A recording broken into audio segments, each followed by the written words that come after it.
এখানে স্ক্রিনে দুইটা ছবি দেখতে পাচ্ছেন। একটা ছবি হচ্ছে অরিজিনাল ছবি, আরেকটা ছবি হচ্ছে মোবাইল দিয়ে ব্যাকগ্রাউন্ড চেঞ্জ করার পরের ছবি। আপনিও কিন্তু আপনার হাতের মোবাইল দিয়ে নর্মাল একটা ছবি তুলে সেই ছবিকে প্রফেশনাল ভাবে এডিট করতে পারবেন।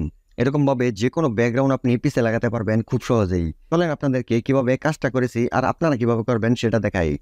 প্রথমে আপনি আপনার স্মার্টফোন থেকে প্লে স্টোরে চলে যাবেন। প্লে স্টোরে গিয়ে লিখবেন পিকআর্ট। পিকআর্ট লেখার পর আপনার সামনে এই অ্যাপটা চলে আসবে।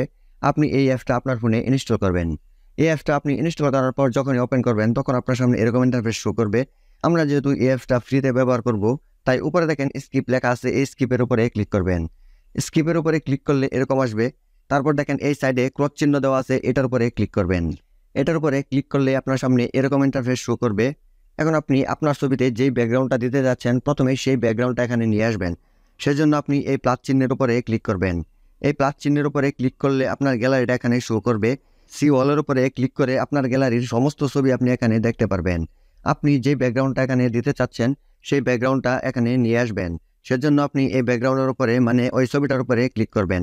তারপর দেখেন নিচে অপশন দেওয়া আছে অনেকগুলা। আপনি এখান থেকে অ্যাড ফটো এটার উপরে ক্লিক করবেন। এটার উপরে ক্লিক করলে আপনাকে আবারও আপনার গ্যালারিতে নিয়ে যাবে। আপনি যে নর্মাল ছবিটা আপনার মোবাইল দিয়ে তুলেছিলেন সেই ছবিটা এখানে নিয়ে আসবেন, মানে আপনি যেই ছবিটার ব্যাকগ্রাউন্ড চেঞ্জ করতে চাচ্ছেন।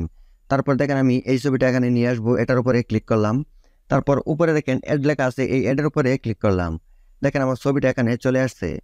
এখন কাজ হচ্ছে উপরে দেখেন ইরেজার অপশন আছে, এটার উপরে আপনি ক্লিক করবেন। এই ইরেজার উপরে ক্লিক করলে আপনার সামনে এরকম ইন্টারফেস শো করবে। তারপর দেখেন বাম সাইডে নিচে সিলেক্ট অপশন আছে, এটার উপরে ক্লিক করবেন। এটার উপরে ক্লিক করলে এরকম দেখাবে। দেখেন এখানে ফেস লেখা আছে, পার্সন লেখা আছে। আমি এখানে পার্সনটা যেহেতু রেখে দেবো তাই আমি পার্সনের উপরে ক্লিক করলাম। পার্সনের উপরে ক্লিক করলে দেখেন আমার পিসের ব্যাকগ্রাউন্ডটা কিন্তু চলে গেছে। নর্মাল ছবির যে ব্যাকগ্রাউন্ডটা ছিল সেই ব্যাকগ্রাউন্ড কিন্তু এখন নাই।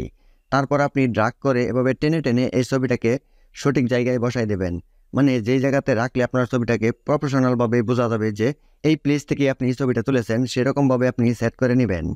তারপর এখানে কাজ শেষ। উপরে দেখেন একটা টিক মার্ক আছে, এই টিক মার্কের উপরে ক্লিক করবেন। তারপর আপনি যদি এই ছবিটাকে আপনার গ্যালারিতে সেভ করে রাখতে চান তাহলে উপরে দেখেন ডাউনলোড আইকন আছে, এই ডাউনলোড আইকনের উপরে ক্লিক করবেন। তারপর আপনার এই ছবিটা আপনার গ্যালারিতে সেভ হয়ে যাবে। এখন আপনি প্রফেশনালভাবে যদি ছবি এডিট করতে চান তাহলে আপনার কিছু ব্যাকগ্রাউন্ড লাগবে প্রিমিয়াম। সেই ব্যাকগ্রাউন্ডগুলো আপনি কিভাবে কোথায় পাবেন? আপনি এই ব্যাকগ্রাউন্ডের জন্য আপনার যে কোনো ব্রাউজারে যাবেন।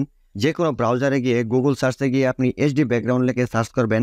দেখবেন আপনার সামনে অনেকগুলো ওয়েবসাইট চলে আসবে। আপনি ফটোর উপরে বা ইমেজের উপরে ক্লিক করলে আপনি অনেকগুলো ফটো দেখতে পারবেন ব্যাকগ্রাউন্ডের। আপনার চয়েস মতো আপনার যেটা ভালো লাগে, আপনার ছবিতে আপনি যে ব্যাকগ্রাউন্ডটা সেট করতে চান সেই ব্যাকগ্রাউন্ডটা এখান থেকে আপনি প্রথমে ডাউনলোড করে নেবেন। তারপর ওই কাজগুলো করবেন।